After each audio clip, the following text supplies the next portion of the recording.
স্বাগত Asian news আপডেটে। দর্শক, আপনাদের সাথে আছি আমি খোসনাত জাহান ইথিলা। জাতীয় নির্বাচনের দিনেই হবে গণভোট। জাতির উদ্দেশ্যে দেয়া ভাষণে একথা জানান প্রধান উপদেষ্টা ডক্টর মোহাম্মদ ইউনূস। গণভোটে থাকবে 4টি প্রশ্ন। তিনি বলেন, আগামী সংসদ 180 দিনের মধ্যে সংবিধান সংশোধন করবে। পরবর্তী 30 দিনের হবে উচ্চকক্ষ। সংসদের উচ্চকক্ষে থাকবে পিআর।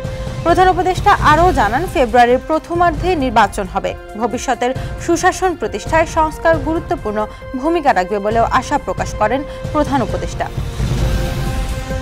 অধ্যাপক আলী রিয়াজকে উপদেষ্টা পদমর্যাদায় অন্তর্বর্তী সরকারের প্রধান উপদেষ্টার বিশেষ সহকারী নিয়োগ দেওয়া হয়েছে। তাকে এ নিয়োগ দিয়ে মন্ত্রিপরিষদ বিভাগ থেকে প্রজ্ঞাপন জারি করা হয়েছে। বিশেষ সহকারী পদে অধিষ্ঠিত থাকাকালীন তিনি উপদেষ্টার পদমর্যাদা, বেতন, ভাতাদি ও আনুষঙ্গিক সুযোগ সুবিধা পাবেন বলেও প্রজ্ঞাপনে উল্লেখ করা হয়েছে। দর্শক, এই ছিল এশিয়ান নিউজ আপডেট। আমাদের পরবর্তী আপডেট দেখার আমন্ত্রণ রইল। ধন্যবাদ এতক্ষণ সাথে থাকার জন্য।